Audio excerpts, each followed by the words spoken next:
¿Qué tal? Muy buenas tardes con todos. Bienvenidos a 24 horas. El caso Odebrecht tendrá 2 procesados más. La Corte Nacional de Justicia vinculó a Antonio Mosquera, padre del exministro de Electricidad, Alexei Mosquera, y del exgerente de proyectos de vialidad del municipio de Quito, Santiago Játiva. Ambos habrían recibido por varias vías una parte del $1.000.000 que el exministro recibió de Odebrecht en 2008.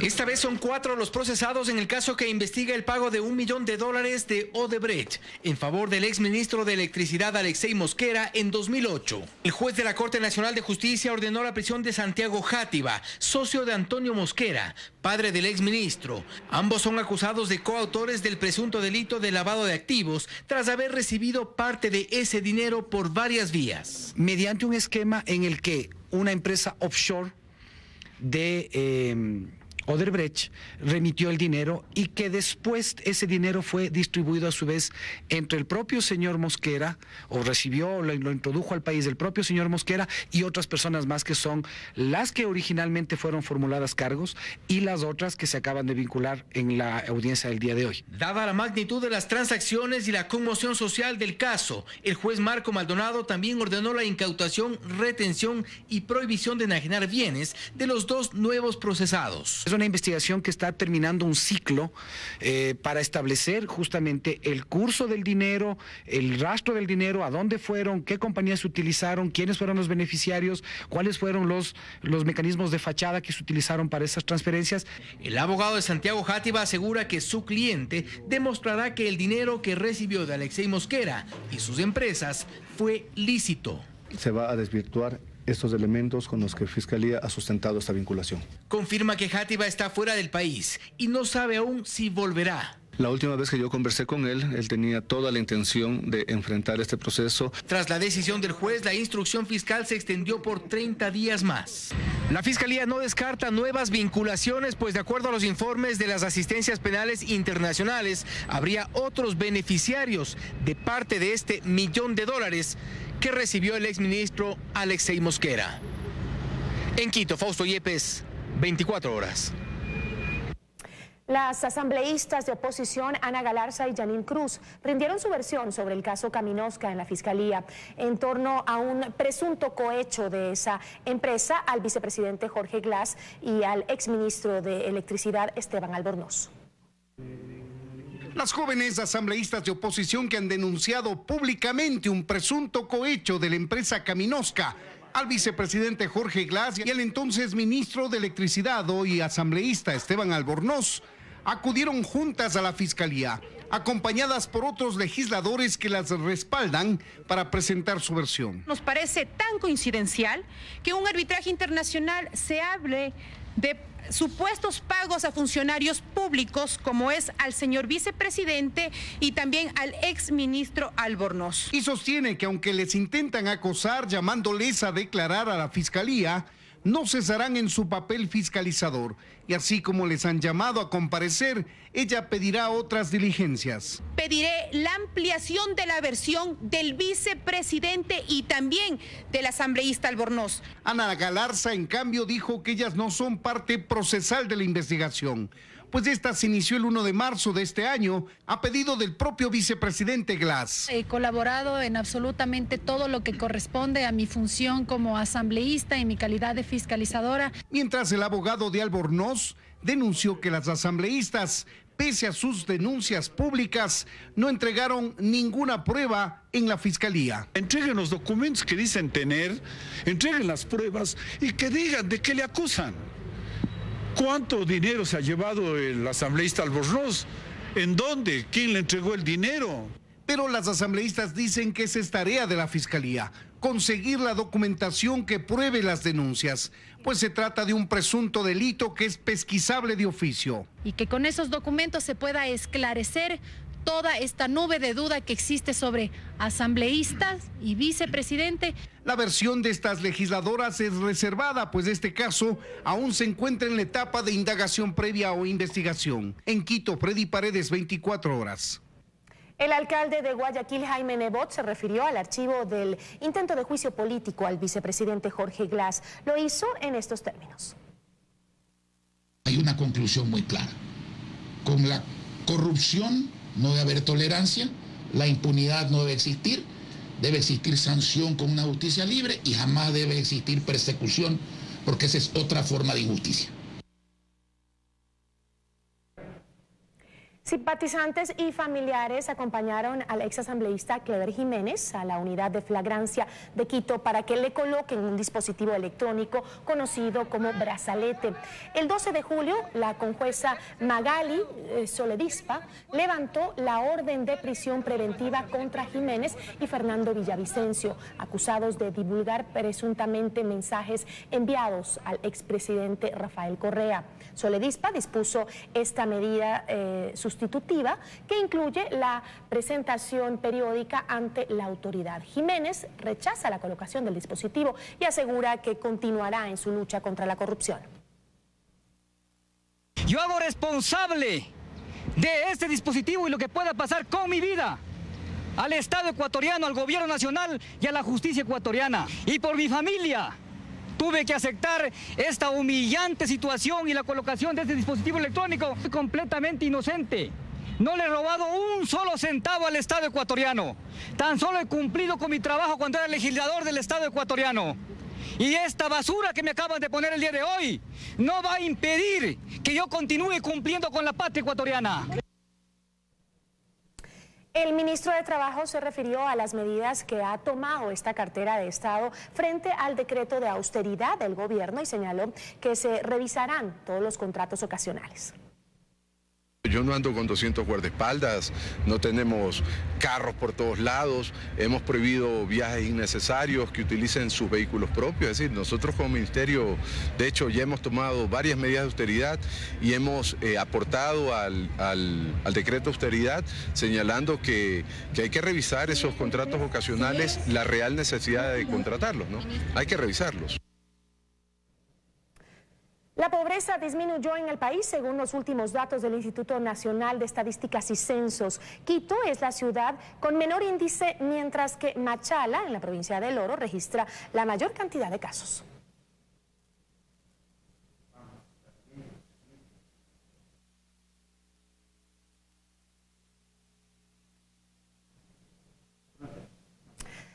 Vamos con otra nota, tuvimos un problema técnico, pero enseguida lo solucionamos. Mientras tanto, les cuento que el ministro de Agricultura instauró en Guayaquil la Mesa de Acuerdo por el Agro, que recibió a cerca de 300 agricultores de la costa.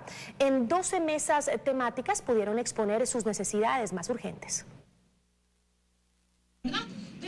Fueron al menos 300 los agricultores que acudieron a la denominada Mesa del Acuerdo por el Agro, que el Ministerio de Agricultura y Ganadería convocó la mañana de este miércoles en el edificio del Gobierno Zonal en Guayaquil.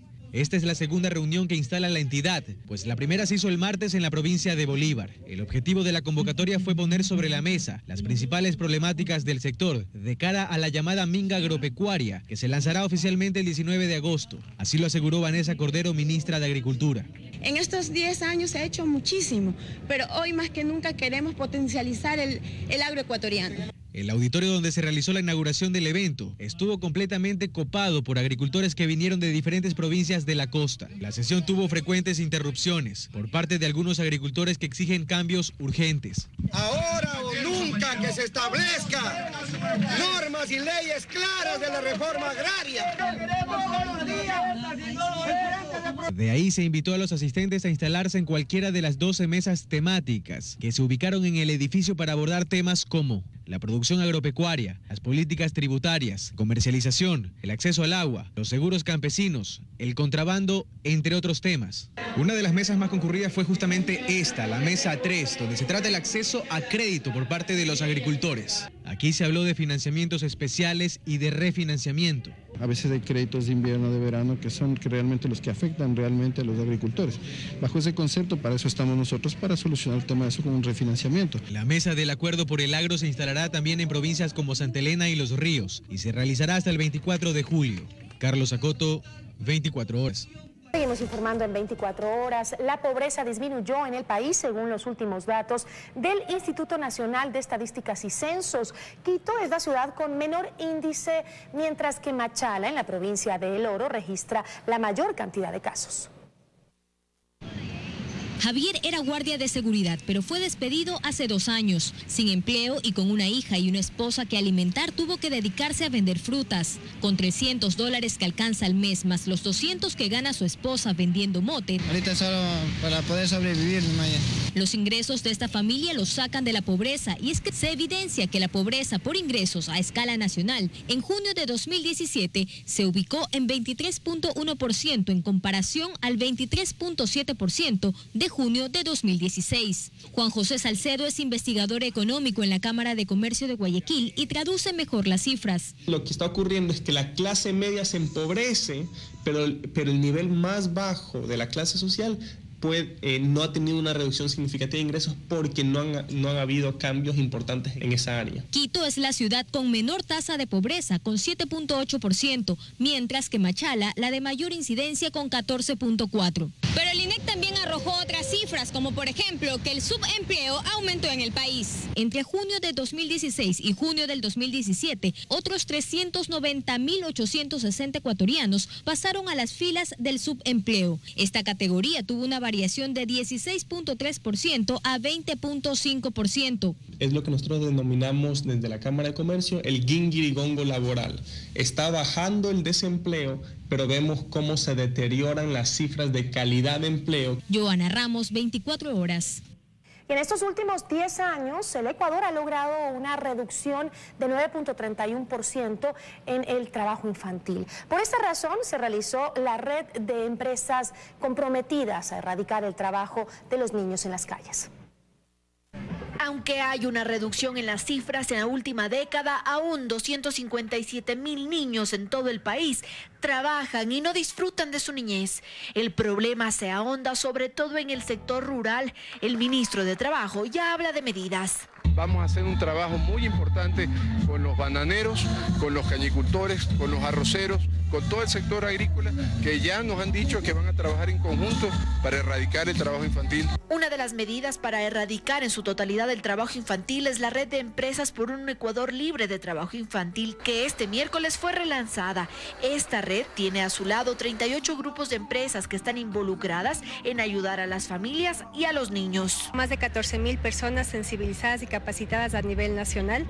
Tenemos también 2.200 contratos ya firmados con nuestros proveedores, donde ellos se comprometen en no tener trabajo infantil. El ministro de Trabajo dijo que además de la capacitación, también es necesario que las empresas apadrinen a estos niños, como por ejemplo en proyectos culturales, como los integrantes de esta orquesta. Apadrinarlos para que puedan ir a la escuela con tranquilidad y no tengan que trabajar en las calles. Algunas empresas se unieron a esta red, aunque ya han trabajado en programas de responsabilidad social, como Claro, que desde hace 8 años ha becado a niños para que continúen con sus estudios. Tenemos más de 3.500 niños becados en estudios y más de 1.200 niños con acceso a computadora. ¿Eso crecerá?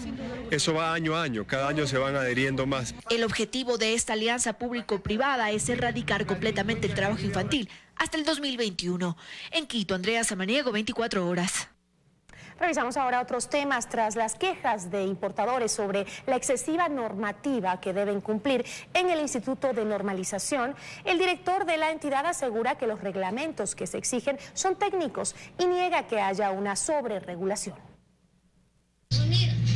¿Algún error tipográfico en una etiqueta, un espacio de más o una letra mayúscula en vez de una minúscula? Según importadores, eran motivos suficientes para que su mercadería no pueda obtener el certificado INEN que requerían para ingresar al país. Ellos consideran que esto es excesivo, pues no pone en riesgo al consumidor o verifica la calidad de su producto. Exactamente lo mismo piensa el director del INEN. Tienen toda la razón. Aclara que desde que él es director, es decir, desde hace 2 años, por ninguno de estos motivos se prohíbe o se niega el certificado. Nunca va a ser en temas de pictografía, ni porque hay una P cuadrada, nunca va a ser justamente porque la plancha no me gusta la forma. Es cuando nos preguntamos entonces en qué parte de la cadena de importación es donde se generan los inconvenientes para los importadores. Yo creo que hay muchas veces personas que no necesariamente están interesadas en que se conozca toda la información. Entonces yo lo que pido a los importadores es que trabajen directamente con el INE, no busquen tramitadores. Otro problema que denunciaban los importadores es la falta de homologación de los certificados obtenidos en otros países. El director del INE nos explica que muchas veces estos certificados son generados por laboratorios que no tienen acreditación. Entonces llegan productos de China y esos productos llegan sin etiqueta. Nosotros no sabemos de qué composición es justamente la prenda. Aseguran que en el 2016 el 90% de las solicitudes presentadas al INEM por etiquetado pasó sin problemas. Y en el 2017 la cifra incluso subió. Solo un 5% necesitó de revisión. Pero reconoce que hay muchas cosas que aún se necesitan corregir, por lo que seguirá manteniendo acercamientos con los empresarios. Dayana Monroy, 24 horas. Representantes de las cámaras y sectores empresariales se reunieron con el presidente de la Asamblea, José Serrano, para presentarle sus propuestas de apoyo a la reactivación económica del país. Ana María Cañizares informa. Como parte del diálogo que promueve la Asamblea y el Ejecutivo, el presidente de la Función Legislativa, José Serrano, se reunió esta mañana en el Hotel Quito con representantes de los gremios empresariales y productivos. Reformas tributarias, incentivos a las inversiones, revisión de las alianzas público-privadas y cambios en la ley de plusvalía fueron algunos de los temas tratados como prioritarios para que desde la Asamblea se puedan también viabilizar y solventar así la situación económica que atraviesa el país. Serrano ofreció desarrollar una agenda conjunta al corto y al mediano plazos. Lo que requerimos es una ley de incentivos para las inversiones en general, incentivos para inversiones en el sector privado, incentivos para las inversiones en las alianzas público-privadas, pero hay que dar este paso sustancial y no solamente quedarnos en los incentivos para las alianzas público-privadas, sino generar los incentivos para las alianzas privadas como tal, con la perspectiva de introducir nuevos capitales también en el país que nos permitan generar mayor empleo y fortalecer nuestra dolarización. La discusión de la ley se introdujeron situaciones que afectan al bien inmueble en su totalidad, no a la especulación de la tierra necesariamente.